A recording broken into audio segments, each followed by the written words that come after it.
തരൂർ നന്നായിട്ട് ഇംഗ്ലീഷ് പറയും. അതുകൊണ്ടാണ് AICCയിൽ എടുത്തത്. ഇങ്ങനെ പറയുന്നത് മല്ലികാർജുന ഖാർഗെയാണ്, കോൺഗ്രസ് പ്രസിഡന്റ്.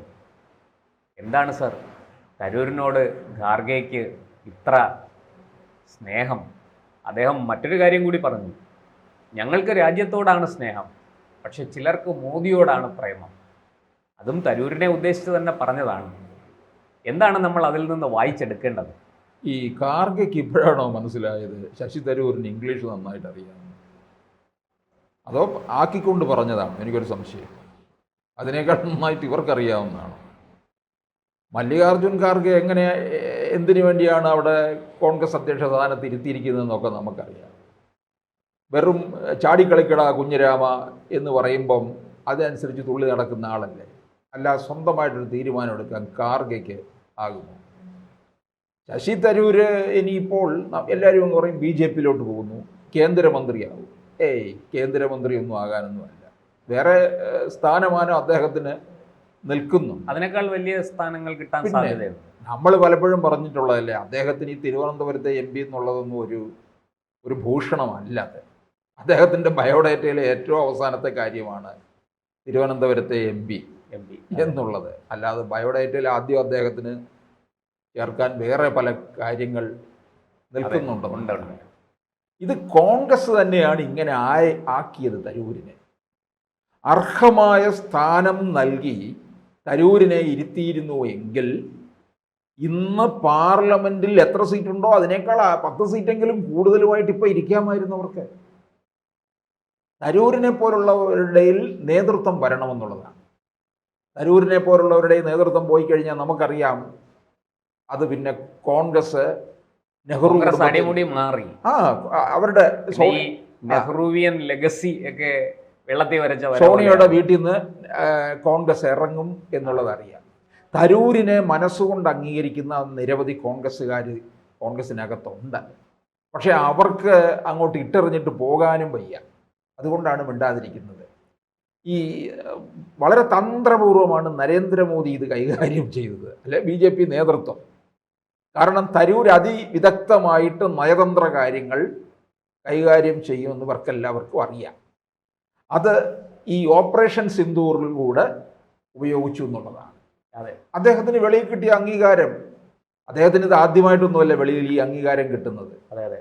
നേരത്തെ തന്നെ അദ്ദേഹത്തിന് നല്ല അംഗീകാരമാണ്. അദ്ദേഹം പ്രഭാഷണം നടത്തുന്ന ആളാണ്. വെറും രാഷ്ട്രീയ പുസ്തകങ്ങൾ എഴുതിയ ഈ കവലപ്രസംഗം നടത്തുന്ന ആളല്ല തരൂര്. ക്ഷണിക്കപ്പെട്ട് വിദേശ സർവകലാശാലകളിലൊക്കെ ക്ഷണിക്കപ്പെട്ട് ചെന്ന് പ്രഭാഷണം നടത്തുന്ന ആൾ. ലക്ഷക്കണക്കിന് രൂപയാണ് അതിനകത്ത് പ്രതിഫലം കിട്ടുന്നത്.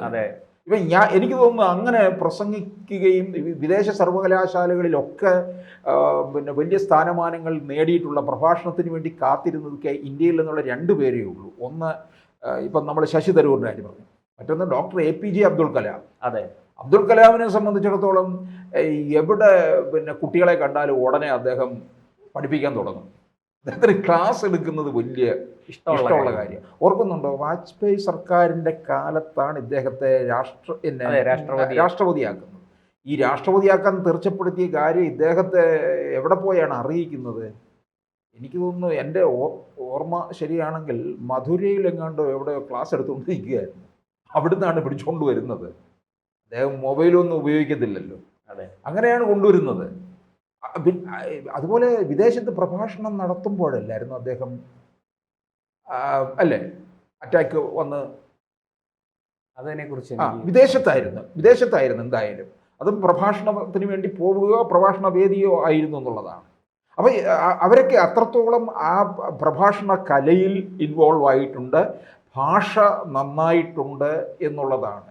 അബ്ദുൽ കലാം കുട്ടികളെ കണ്ടു കഴിഞ്ഞാൽ ഉടനെ അപ്പോഴത്തേക്ക് ലാപ്പ് ഒക്കെ തുറന്നു വെച്ച് കുട്ടികളുമായിട്ട് ഇത്രത്തോളം ഇൻട്രാക്ട് ചെയ്യുന്ന ഒരാളെ നമുക്ക് വേറെ കാണാൻ കഴിയത്തില്ല. ഇപ്പം ശശി തരൂരിന് നല്ല ഇംഗ്ലീഷുണ്ട്, നല്ല ഭാഷ. സർ, ഈ ഖാർഗെയ്ക്ക് തരൂര് നല്ല മറുപടിയും കൊടുത്തു. അദ്ദേഹം Xൽ കുറിച്ചത് ആകാശം ആരുടേതുമല്ല, അതെ, പറക്കാനുള്ള സ്വാതന്ത്ര്യം നിങ്ങളുടേതാണ്, അതെ, ചിറകുകളും നിങ്ങൾക്കുണ്ട്, അത് പറക്കാൻ ആരുടെ അനുമതി ആവശ്യമില്ല. അതിനപ്പുറം ഒരു മറുപടിയുടെ ആവശ്യമില്ല. അപ്പോൾ അതിൽ നിന്ന് നമ്മൾ മനസ്സിലാക്കണം തരൂര് ഇങ്ങനെയുള്ള കാര്യങ്ങൾ സംസാരിക്കുന്നത് അതുകൊണ്ട് തന്നെ വിദഗ്ധനാണെന്ന്. ചോദ്യം കുറെ കൂടെ വ്യക്തമാണ്. ഈ BJP-യിലേക്ക് പോയില്ലെങ്കിൽ തരൂരിന് പിന്നെ എന്താണ്? തരൂരിന് കാരണം തരൂർ മോഡി ആണ് അവിടുത്തെ വിഷയം. തരൂരിന് വലിയ മോഡി പ്രേമം എന്നാണ് പറയുന്നത്. അപ്പോൾ മോഡിയും തരൂരും തമ്മിൽ എന്തോ ഒരു വലിയ ബന്ധം അവിടെ ഉണ്ടായിട്ടുണ്ടെന്നും അത് ഈ പറയുന്നത് പോലെ തരൂരിന് എന്തോ ഒരു വലിയ സ്ഥാനലബ്ധിക്ക് കാരണമാകുമെന്നും കോൺഗ്രസ് ഭയപ്പെടുന്നുണ്ട്. UN സെക്രട്ടറി ജനറൽ ആയാൽ എന്താ കുഴപ്പം? ട്രംപും കൂടെ ഒക്കെ ഒന്ന് അല്ലേ?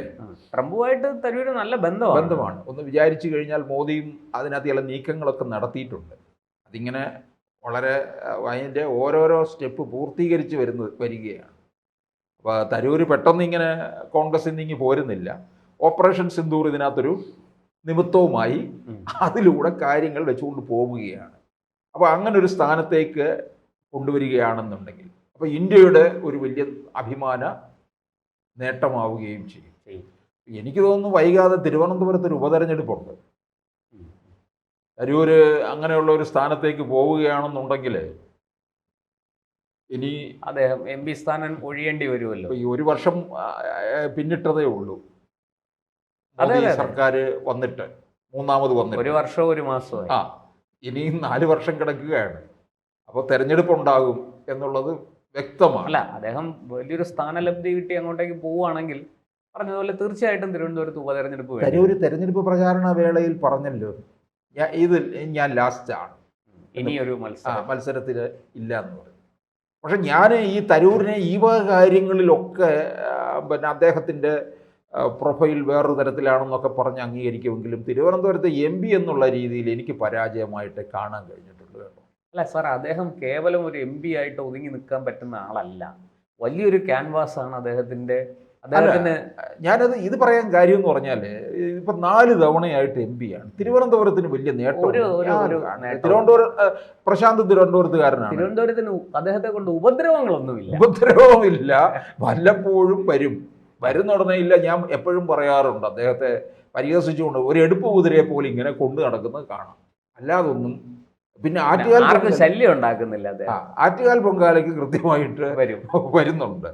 അപ്പം അല്ലാതെ ഒന്നും കാണുന്നില്ലെന്നുള്ളതാണ്. പിന്നെ അദ്ദേഹം 2009 വരുമ്പോൾ പിന്നെ ജയിച്ചു കഴിഞ്ഞൊരു ജയിക്കുന്നതിന് മുമ്പ് തെരഞ്ഞെടുപ്പ് പ്രചാരണ വേളയിൽ ഒരു പ്രഖ്യാപനം നടത്തി, ഞാൻ തിരുവനന്തപുരത്തെ ബാഴ്സലോണയാക്കും എന്ന് പറഞ്ഞാൽ ഇരട്ട നഗരം. അതെ, സ്പെയിനിലെ.